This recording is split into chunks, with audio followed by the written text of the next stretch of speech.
Hola, continuamos con la ley 39. Vamos hoy con un artículo muy largo y muy interesante. Vale, el artículo que vamos a ver en este vídeo es el que regula la obligación de resolver. Entonces, primera cuestión que es interesante, lo que tenemos en la primera frase, es que la Administración obligada a dictar resolución expresa y a notificarla en todos los procedimientos, independientemente de cómo se inicien. Vale, de aquí interesante el hecho de que la Administración, primero, está obligada a resolver, eso es evidente, pero además, para que se entienda cumplida esa obligación de resolver, no basta con dictar la resolución, sino que tiene que ser notificada. Vale, ojo, porque nos dicen eso. Administración obligada a dictar la resolución y además a notificarla en cualquier procedimiento, independientemente de la forma de iniciación. Así que primera cuestión interesante es a que no solo es necesario dictar la resolución, sino que también es necesario notificarla. Luego, el siguiente párrafo nos habla de una serie de supuestos en los que la resolución va a ser simplemente constatar una circunstancia. Nos dice, en supuestos de prescripción, renuncia del derecho, caducidad del procedimiento o desistimiento de la solicitud, así como los que se den la desaparición sobrevenida del objeto del procedimiento. En todos estos supuestos, la Administración tiene que resolver, evidentemente, pero la resolución se va a limitar en una declaración en la que se constata la circunstancia que haya ocurrido. Vale, pues una declaración en la que se establece que estos hechos han prescrito, o una declaración en la que se establece que fulanito ha renunciado a este derecho, o que este procedimiento ha caducado, o que se ha desistido de esta solicitud, o que ha desaparecido el motivo que había dado pie a que se realizara ese procedimiento. Vale, entonces, en estos supuestos que vienen aquí expresamente recogidos, la resolución es básicamente una declaración a través de la cual se constata pues, la circunstancia de estas que acabamos de ver que se haya dado. Y luego el siguiente párrafo nos habla de las excepciones de los supuestos en los que no hay que resolver. O sea, los únicos supuestos en los que la Administración está exenta de esa obligación de resolver es, primero, supuestos de finalización por pacto o convenio, ¿vale? Que esto se da mucho sobre todo en temas de responsabilidad patrimonial, o sea, cuando se trata de determinar una cuantía económica, pues si negocian las partes, negocia la Administración con el interesado y acaban suscribiendo un pacto, un convenio en el que se fija la cuantía sobre la que hubiera la controversia, pues en esos supuestos no habría que resolver porque el procedimiento ya estaría finalizando a través del pacto o del convenio. Y luego los otros supuestos, esto es interesante para cuando veamos la parte de la iniciación de los procedimientos, los otros supuestos en los que está exceptuada la Administración de la obligación de resolver es aquellos derechos que estén sometidos en su ejercicio únicamente al deber de declaración responsable o de comunicación.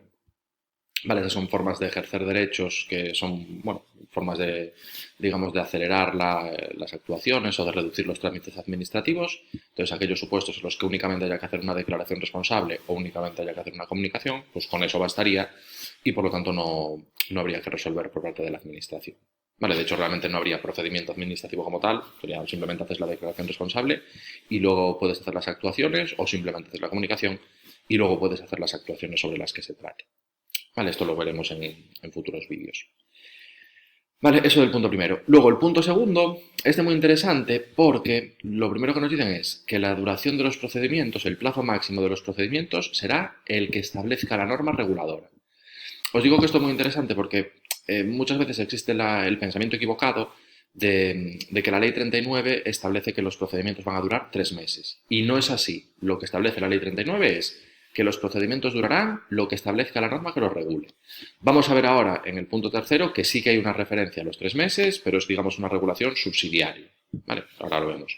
Pero lo dicho, según este punto segundo, y eso es lo que ocurre en la realidad, los procedimientos duran lo que establezca la norma que los regula. ¿Vale? Nada de 3 meses. De base duran lo que establezca la norma que los regula. Plazo máximo para resolver, el que establezca la norma que regula ese procedimiento. Y luego, interesante, porque nos establecen una norma general con respecto a los plazos máximos. Y nos dice que como norma general los plazos no podrán exceder de 6 meses. Fijaros que os digo como norma general porque en ciertos supuestos sí que podrán superar esos 6 meses y serán aquellos supuestos en los que así se establezca o bien a través de una norma con rango de ley o bien a través de una norma de derecho comunitario. Bueno, entonces, como norma general no pueden superar los 6 meses, pero si una norma con rango de ley o una norma de derecho comunitario habilita para que tengan una duración superior a los 6 meses, la podrán tener. Entonces, no es que en ningún caso puedan durar más de 6 meses, sino que como norma general no pueden durar más de 6 meses, pero con esas posibilidades, que son norma con rango de ley o derecho comunitario, que habilitarían para que tuvieran duraciones superiores esos procedimientos. Y luego, punto tercero, aquí tenemos los famosos 3 meses, y daros cuenta que es muy interesante la regulación que se establece. Nos dice, si la norma reguladora del procedimiento no fijara un plazo máximo, en ese caso tenemos que asumir que ese procedimiento va a durar 3 meses. Vale, pero entonces fijaros, hay que saber hilvanar bien el primer párrafo del punto segundo con el primer párrafo del punto tercero. Porque lo dicho, los procedimientos duran lo que establezca la norma que lo regula, y solamente en aquellos supuestos en los que la norma reguladora del procedimiento no diga nada, aplicamos lo de los 3 meses. Vale, esto lo digo por eso, porque existe ese pensamiento equivocado de que la Ley 39 fija la duración de los procedimientos en 3 meses. Y no es así. La Ley 39 nos dice expresamente, y aquí lo hemos recogido, que el plazo máximo para resolver un procedimiento será el que establezca la norma que lo regule. Y solamente en aquellos supuestos en los que la norma reguladora no establezca nada, sería ahí cuando aplicaríamos lo de los 3 meses. Vale, muy interesante saber diferenciar. Y luego lo otro que nos dicen en el punto tercero es cuándo empezaría a computar el plazo, ese plazo máximo para resolver. Esto va a diferir en función de que sea un procedimiento iniciado de oficio o un procedimiento iniciado a solicitud. Si es un procedimiento iniciado de oficio, el plazo de duración empieza a computar a partir de que se dicte el acuerdo de iniciación. Vale, entonces, procedimientos que se inician de oficio, el plazo máximo para resolver empieza a computar desde que se dicta el acuerdo de iniciación. Y luego, en los procedimientos que se inician a solicitud de los interesados, ese plazo empezaría a computar desde que la solicitud entra en el registro del órgano competente para tramitarlo. Vale, ojo que esto también es interesante porque esto normalmente le genera problemas a los interesados porque la tendencia es pensar que el plazo para resolver empieza a computar cuando tú presentas la solicitud. Y no necesariamente va a ser así. El plazo para resolver empieza a computar no cuando tú presentas la solicitud en el registro, sino cuando esa solicitud llega al órgano competente para tramitar. Vale, que daros cuenta que lo normal es que sea en fechas diferentes. Ya sobre todo si se hace en formato papel, que tarda un montón de tiempo en llegar las cosas, más todavía, pero sorprendentemente incluso en actuaciones por medios electrónicos puede haber desfases de 1, 2 o 3 días entre el momento de presentación en el registro electrónico y el momento en el que esa solicitud llega al registro del órgano competente para tramitar. Vale, así que nada, punto tercero interesante, ya no solo para empleados públicos, sino también para los administrados, para entender un poco el cómputo de los plazos en procedimiento. Vale, luego, punto cuarto, deber, obligación que se le establece a las administraciones, que es que todas las administraciones tienen que tener una lista con los procedimientos que tramitan y con los plazos máximos para resolver esos procedimientos y el sentido del silencio. Vale, eso es deber de publicidad para que los interesados tengan conocimiento de estas circunstancias. Procedimientos que tramita cada administración, plazos máximos de resolución y efectos del silencio.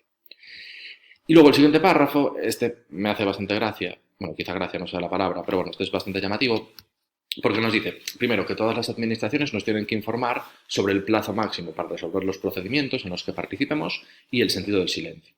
Entonces, aparte de hacer esa publicidad genérica para el conjunto de las personas, para los interesados hay que comunicarles expresamente, los interesados en ese procedimiento, habría que comunicarles tanto el plazo para resolver como el sentido del silencio.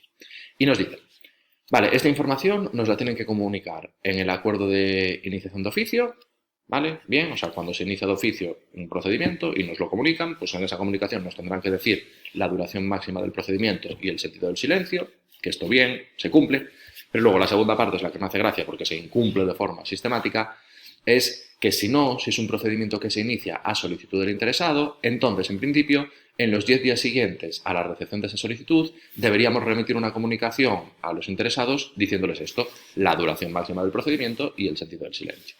Y eso es lo que os digo que, vamos, sistemáticamente se incumple, todos los procedimientos en los que he sido yo parte, esto se incumple, no se hace jamás de los jamases, pero debería de hacerse. Vale, entonces, procedimiento que se inicia a solicitud, una vez que recibimos esa solicitud, en los 10 días siguientes deberíamos de hacer una comunicación a los interesados, comunicándoles duración máxima de ese procedimiento y sentido del silencio.